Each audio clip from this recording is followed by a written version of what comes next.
ஒரு குழந்தை வெளியே வந்த பிறகு அழுகுது. அப்போ தான் தொப்புள் கொடியை அறுப்பாங்க. அறுத்தா இதுவரைக்கும் அந்த குழந்தை நானோ நீங்களோ சாப்பிட்ட வழி, அதாவது தொப்புளால் வாயால் சாப்பிட தெரியாது.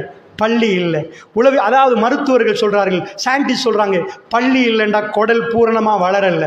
இந்த பள்ளி எப்போ வருதோ அப்போ தான் டைஜஸ்டிவ் சிஸ்டம், இந்த சிஸ்டம் ஒழுங்காக வளருதுன்றாங்க. ஸோ இது வரைக்கும் வயிற்றால் கொடுக்கப்பட்டிருக்கு. இதை வச்சு தான் இங்கே அப்செட் ஆகினா உடனே வயிற்றுக்கு ஒரு பட்டை அடித்து சாப்பிடுப்பான்னு வயிற்றுக்கு நேரடியாக கொடுத்துருவாங்க. இப்போ அதை அறுத்தா தாயும் பிள்ளையும் வேறே ஆயிடுவாங்க. இது வரைக்கும் கொடுத்த சாப்பாடு ஒரு அற்புதம் நீங்கள் காணலை. இப்போ இன்னொரு அற்புதம் நடக்க போகுது. அந்த குழந்தைய வெளியே வந்த பிறகு சகோதரர்களே, அந்த புள்ள அழ ஆரம்பிக்கும். ஏன் அழுகுதண்டு இப்போ கண்டுபிடிச்சிக்கிறாங்க. குழந்தை பக்கத்தில் அதை வச்சா இது இருக்குதான் அழுகுதண்டு. ஆனால் எல்லா உமாக்கும் தெரியும் இது எறும்பு கடிச்சு அழல்ல, அது பசியில் அழுகுது. எங்களுக்கு பிரேக்ஃபாஸ்ட், லஞ்ச், டின்னர், குழந்தைக்கு அதெல்லாம் தெரியாது. ராத்திரி 1:30 மணிக்கு பசி வரும், திரும்ப 4 மணிக்கு பசி வரும், 8 மணிக்கு பசி வரும். பசி வர வர அழ ஆரம்பிக்கும். அப்போ உணவு ரெடியாக இருக்கணும். இருங்க ஓடி போய் அடுப்பில் வச்சு சுட சுட கொண்டு வந்தானே. எங்களுக்கு சாப்பிட்ற நேரம் பாக்டீரியா வைரஸ் இருந்தால் நாங்கள் கொஞ்சம் பெரிய ஆட்கள் பிடிச்சிக்கொள்வோம். சின்ன குழந்தைக்குள்ளே போனால் அது வாட்டி எடுத்து குழந்தைலாம் செத்து போயிடும். எங்கள் கண்ணுக்கு தெரியாது இதில் எவ்வளவோ பாக்டீரியா, எவ்வளோ வைரஸ், எல்லா இடத்துலையும் வைரஸ் இருக்குது. அல்லாஹ் ரப்புல் ஆலமீன் அந்த குழந்தையுடைய அழுகை சத்தத்துக்கு பதில் கொடுக்குறான். எனக்கும் அல்லாஹ் உங்களுக்கும் தந்த நிஅமத். என்ன நிஅமத்தை நினைக்கிறீங்க? தாய் இதுவரைக்கும் நான் சாப்பிடுது மலை ஜலமாக வேர்வையாக வெளியே போயிருது. ஆம்பளை ஒரு பொம்பளைக்கு அதுதான். குழந்தை வயிற்றுலேருந்து வெளியே வரப்போக்கலை பால் உருவாகுது. அல்லாஹ்வுடைய நல்லடியார்களே, அது செம்மஞ்சள் கலந்த 4 மாத பால். போய் கேட்டால் ஃபார்முலாஸ் விற்க இருக்குது, பால் விற்க இருக்குது ஃபார்மசியில். 2000 ரூபாயிலேருந்து லட்சக்கணக்கில், அமெரிக்காவில் லட்சக்கணக்கான ஃபார்முலாஸ் இருக்குது. குழந்தை கொழுக்கணுமா, உருண்டையாக வரணுமா, எப்படி வரணும், அதுக்கெல்லாம் வச்சிருக்கிறாங்க. ஆனால் எல்லாரும் ஒரு கருத்தை சொல்கிறாங்க, தாய்ப்பாலுக்கு சர்ணிகர் சமானம் இல்லைன்றாங்க. எல்லாம் செத்த பாலாம், இது உயிர் வாழ்கிற பாலம். அது என்ன? டாக்டர்கிட்ட போய் கேளுங்க, டாக்டர் இது ஏன் செத்த பால், இது உயிர் வாழ்கிற பாலண்டா. எல்லா பால்லையும் சத்துகள் இருக்குது, புரோதம் இருக்குது, விட்டமின் இருக்குது, கால்சியம் இருக்குது, எல்லாம் இருக்குது. ஆனால் இந்த பாலில் அதெல்லாம் இருக்குது. அது லைனாக போகும். எப்போ எது போகணும்? லாஸ்ட்டாக கொழுப்பு போகும். குழந்தை குடிச்சு முடிகிற நேரம் கொழுப்பு போனால் ஒரு வகையான மயக்கம் வந்து குழந்தை தூங்கிடும். இது உயிர் வாழ்கிற பால் என்றார். எது எப்படி போகணுமோ, ராத்திரி 1:30 மணிக்கு அழுகிற நேரம் அந்த தாய்க்கு முழிப்பு வருவது. கொடுத்தா சுப்ஹானல்லாஹ் அந்த சாப்பாடு. நீங்க பிறந்த குழந்தைக்கு அமெரிக்கன் பிரசிடென்ட் வீட்டில் குழந்தை பிறந்தா அதுக்கு போய் லட்டை வச்சுக்கண்டா, அது லட்டை சிந்து உடனே கபரில் தான் கொண்டு போய் போடணும். வேர்ல்ட்ல உள்ள கேட்க போட்டீங்கன்னா அது டைஜஸ்ட் ஆகாது, சோறை கொடுக்கலாது. தாய் பால் மாறி ஒன்று இல்லை. அல்லாஹ்வுடைய இல்லையா? இதை உருவாக்கினது நீங்களா நானா? பல்லு வராத நேரம் அல்லாஹ் ரப்புல் ஆலமீன் தொண்டையில் அடைக்காது, அது போய் நிற்கும். வேண்டிய பாக்டீரியா வைரஸ் துரத்தி துரத்தி அடிக்கிற பவர் நிறைஞ்ச பால் தாயிடம் இருக்கிறது என்றாங்க. தாய்க்கே தெரியாது அதுல என்ன மூலகங்கள் கலந்திருக்குது, எப்படி உருவாகுது என்று. அல்லாஹ் கேட்கிறான், வஃபி அன்ஃபுசிக்கும் அஃபலா துப்சிரூன். அஸ்ஸலாமு அலைக்கும் வரஹ்மத்துல்லாஹி வபரகாத்துஹு. அல்ஹம்துலில்லாஹ். எல்லாம் வல்ல அல்லாஹ் ஜல்ல ஷானுஹு வ தஆலாவை போற்றி புகழ்ந்து நபிகள் நாயகம் ஸல்லல்லாஹு அலைஹி வஸல்லம் அவர்கள் மீது ஸலவாத்தும் ஸலாமும் சொல்லி ஆரம்பிச்சோம்.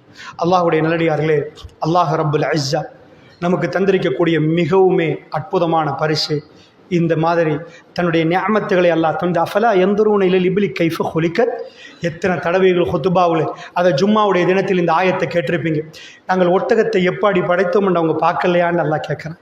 பார்க்கலையா? அதுக்கு அர்த்தம் என்னண்டா, ஒட்டகத்தை பார்த்துட்டு பசந்தா இருக்குது, கண்ணு நல்லா இருக்குதுன்ற அர்த்தமா? எப்படியா பாலைவனத்தில் இவ்வளவு? அதுக்கு போய் வாயை வச்சா 130 லிட்டரை 10 நிமிஷத்தில் உள்ளே எடுத்துருமா. எங்கே போனாலும் டேங்க் நிறைச்சி, நம்ம எப்படி டேங்க்லேருந்து மோட்டர் போட்டு டேங்க்கில் எடுத்து தண்ணி எடுக்கிறோமோ போகிற வழியில் தண்ணி கிடைக்குமா? சகோதரர்களே, பாலைவனத்தில் பிரயாணம் செய்வதற்கு ஒட்டகம் மட்டும் இல்லைன்றால் அவர்கள் செத்து மடிந்திருப்பார்கள் அந்த காலத்தில். இன்றைக்கு நிறைய வாகனம் இருக்குது. அல்லாஹ் கேட்கிறார், அஃபலா யன்துரூன இலல் இப்லி கைஃப குலிகத். ஒட்டகம் எவ்வாறு படைக்கப்பட்டதுன்னு பார்க்கலையா? வஃபி அன்ஃபுசிக்கும், உனக்குள்ளே வச்சிருக்கிறேனப்பா. அஃபலா துப்சிரூன், பார்க்க மாட்டியா? ஏன் அல்லாஹ் ஒருவரை குருடராக படைச்சான்? ஏன் அல்லாஹ் ஒருவருக்கு கிட்னியில் பிரச்சனையை உண்டாக்கிறான்டா? அப்போ தான் அதை விரைச்சி பார்க்குற நேரம் கண்ணால் மாலை மாலையாக கண்ணீர் ஓடும். அது உலகத்துக்கு படித்து கொடுக்கப்படும். ஏப்பா இது இவ்வளோ அற்புதமாக படைக்கப்பட்டிருக்குப்பா, இது மனித குலத்தில் யாரும் படைக்கலப்பா, எங்களை படைத்த இறைவன் இவ்வளோ அறிவாளி என்ற சிந்தனை நமக்குள்ளே வர ஆரம்பிக்கும்.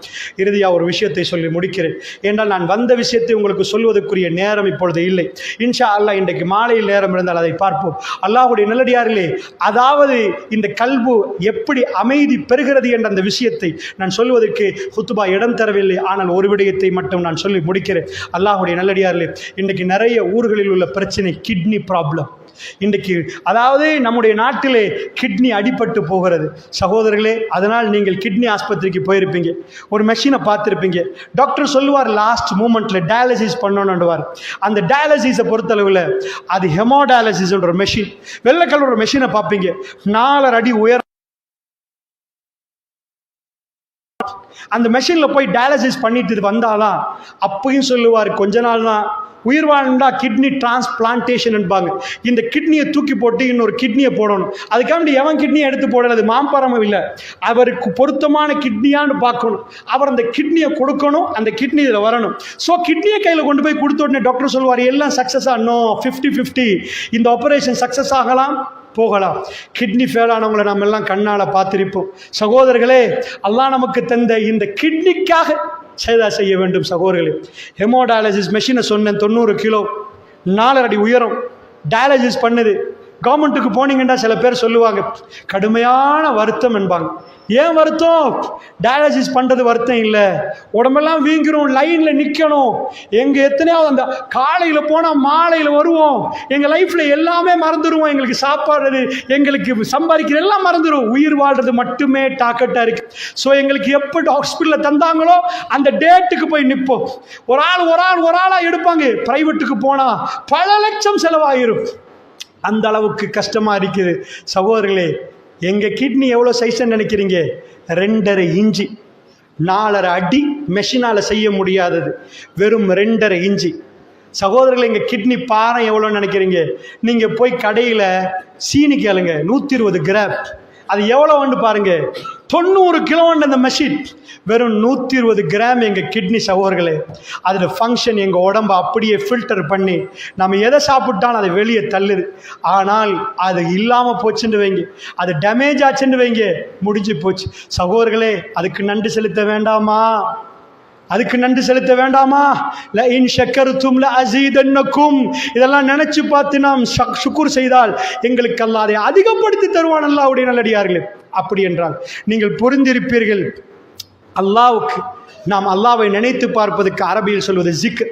சகோதரர்களே, எங்களுக்கு கிடைத்த இந்த வாழ்க்கையிலே ஜிக்ர் செய்வோம். நம்ம மூச்சை விடுறோம். இந்த பக்கத்தில் ஆக்சிஜனும் இருக்கிறது, கார்பன் டை ஆக்சைடும் இருக்குது. எனக்கு பிரிக்க தெரியல, ஆனால் எனக்குள்ளே உள்ளவருக்கு பிரிக்க தெரியுது. அது ஆக்சிஜனை எடுத்து கார்பன் டை ஆக்சைடை வெளியே அனுப்புது. சகோதரர்களே, அல்லாஹ்வுடைய நல்லடியார்கள் என்ன அற்புதம்! ஆக்சிஜன் மட்டும் கிடைக்கல, நம்ம எல்லாரும் மௌத்தா போயிடும். சாப்பாடு கிடைக்காம பல நாட்கள் இருப்போம், தண்ணி கிடைக்காம பல மணித்தால் இருப்போம். மூச்சு இல்லாமல் எங்களுக்கு 4 நிமிடங்கள் இருக்க முடியாது சகோதரர்களே. அதனால் கவனமாக இந்த விஷயத்தை புரிந்து கொண்டிருக்கிறனா, அல்லாஹ் நமக்கு நிறைய அருட்கொடைகளை தந்திருக்கிறார். இது நாம் உருவாக்கினது அல்ல, அல்லாஹ்வுடைய நல்லடியார்களே. ரஹ்மான் அதுக்கு நன்றி செலுத்துவதற்கு பெருமானார் தன்னுடைய வாழ்நாள் முழுக்க நன்றி செலுத்தினார்கள். அந்த சிக்கர்கள் கல்வியில் போய் சேர்ந்தது. அவருக்கு பிரச்சனையென்று வருகிற நேரம் அந்த உள்ள போனது வெளியே வந்தது. விஞ்ஞானிகள் சொல்லுவார்கள், every action has a reaction. நீ எல்லா செயலுக்கும் மறுத்தாக்கம் உண்டென்பார்கள். ஜிக்கரை கல்புக்குள் போட்டால் எங்கள் வாழ்க்கையில் பிரச்சனை என்று வருகிற நேரம் மனசு அமைதியாக இருக்கும். அல்லாஹ்வுடைய நல்லடியார்களே, சரியாக ஜிக்ர் செய்ய வேண்டும். சுப்பு சுப்பு சுப்பு என்று தஸ்பி எடுத்து பெருமான அடிச்சு போட்டிங்கன்னா அது ஜிக்ர் இல்லை சகோதரர்களே. இந்த ஹுத்துபா பொதுவாக ஜும்மாவுடைய நாளை அல்லாஹ் சொல்வது இலா ஜிக்ர் இல்லா, அல்லாஹ்வை நினைத்து பார்ப்பதற்கு வாங்க சகோதரர்கள். அல்ஹம்துலில்லாஹ் தெரிகிற முகமெல்லாம் கண் திறந்திருக்கிறது. ஆனால் ஒரு சில நேரங்களில் நீங்கள் தூங்கி விடுவீர்கள் என்றால் அல்லாஹ் உங்களோடு அப்படித்தான் நடந்து கொள்வான் என்பதை புரிந்து கொள்ளுங்கள். இங்கே வந்துவிட்டு பகலிலே கடையிலிருந்து நீங்கள் தூங்கவில்லை, வியாழன் புதன்கிழமை தூங்க தூங்கவில்லை. நீங்கள் ஒரு மூளையை எடுத்துக்கொண்டு அங்கே தூங்கினால் வல்லாஹி அது பயங்கரமான குற்றமாக போய்விடும் அல்லாஹ்வுடைய இன்றைய. ஏனென்றால் இது தூங்கும் இடம் அல்ல. இலா திக்ரில்லா சொல்லப்படுகிற செய்திகளை அல்லாஹ்வை நினைவு கூர்ந்து இந்த கல்பு அச்சத்தால் உறைந்து போகிற நேரம் அல்லாஹ் ரப்பல் இஸ்ஸா என்னையும் உங்களையும் அவனை தியானிக்கக்கூடிய பாக்கியமுள்ள அடியார்களாக தரணும். எல்லா படிப்பையும் கொடுத்துட்டு அல்லாஹ் அந்த தௌஃபீக்கை கொடுக்கவில்லை என்றால் இந்த நாவால் அல்ஹம்துலில்லாஹ் வராது சகோதரர்களே. இந்த நாவால் சுப்ஹானல்லாஹ் வராது. புல் மூட்டை என்ற ஊரிலே நீங்களை எல்லாம் அல்லாஹ் சேர்த்து அந்த ஜிக்ர் செய்கிற பாக்கியத்தை அதை படிப்பதற்கு தந்தானே. அல்ஹம்துலில்லாஹ் சும்மா அல்ஹம்துலில்லாஹ். அல்லாஹ்வுக்கு எல்லா புகழும். அல்லாஹ் அப்படிப்பட்ட அடியார்களாக எங்களை மாற்றி நல்ல வாழ்க்கையை வாழ்ந்து இறுதி பயணத்தை போகிற நேரம் அவன் பொருந்து கொண்ட அடியானாக எங்களை ஆக்கி அருள் புரிவானாக. அஸ்ஸலாமு அலைக்கும் வரஹ்மத்துல்லாஹி வபரகாத்துஹு.